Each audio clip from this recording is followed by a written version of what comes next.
গাছ ঢুকাই গেছে, সমানে গাছ ঢুকাই, সমানে গাছ, সমানে।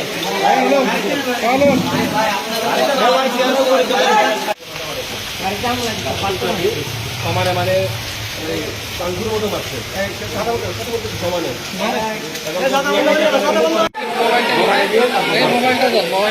সে বলছে গাড়ি যেতে পারবে না, এটা আমার এখানে নিয়ে যাইতে রেখে যাইতে হবে। এরপরে পোলাবার বাধা দিছে, তার হাতে একটা এরকম লম্বা গাছ ছিল, গাছের টুকরা, ওটা দিয়ে এলো পাতারি বাইরে গিয়ে চারজন, তার আশেপাশে কারো যাইতে দেয় না, গেলে তার বাড়ি মারতেছে। এরপর যা পালাই যাবে, ওই তখন আরেকটা গাড়ি যাওয়ার সময়, স্বেচ্ছাসেবী একটা গাড়ি যাওয়ার সময় তারা গাড়ি ব্রেক করে, তারা দৌড়ানি দিয়ে তারা ধরছে।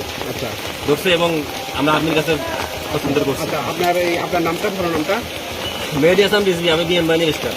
বিমান বাহিনী রাস্তা। আচ্ছা, ওই তার ত্রাণগুলো কোথা থেকে আসছিল, ওই যে ত্রাণগুলোতে সে করছে? ওগুলো হচ্ছে ওদিক থেকে আসতেছিল, আমরা ডিটেলস জানি না। এরা যারা আহত হয়েছে এদেরকে নিয়ে দ্রুত হাসপাতালে চলে গেছে, আমরা তাদের সাথে আর কথা বলতে পারি। হাসপাতালে আছে সেবাতে। হ্যাঁ, ওদেরকে 4 জনকে আহত করছে এবং এলোপাতারি বাড়ি মারতেছে। এলোপাতারি ওকে একজন, ও একাই বাড়ি মারতেছে, সে চলে যাওয়ার জন্য বাড়ি মারতেছে এবং সে সাথে আরো 2 জন দেখলাম যে মোটরসাইকেলে পর্যায়ে আসছি।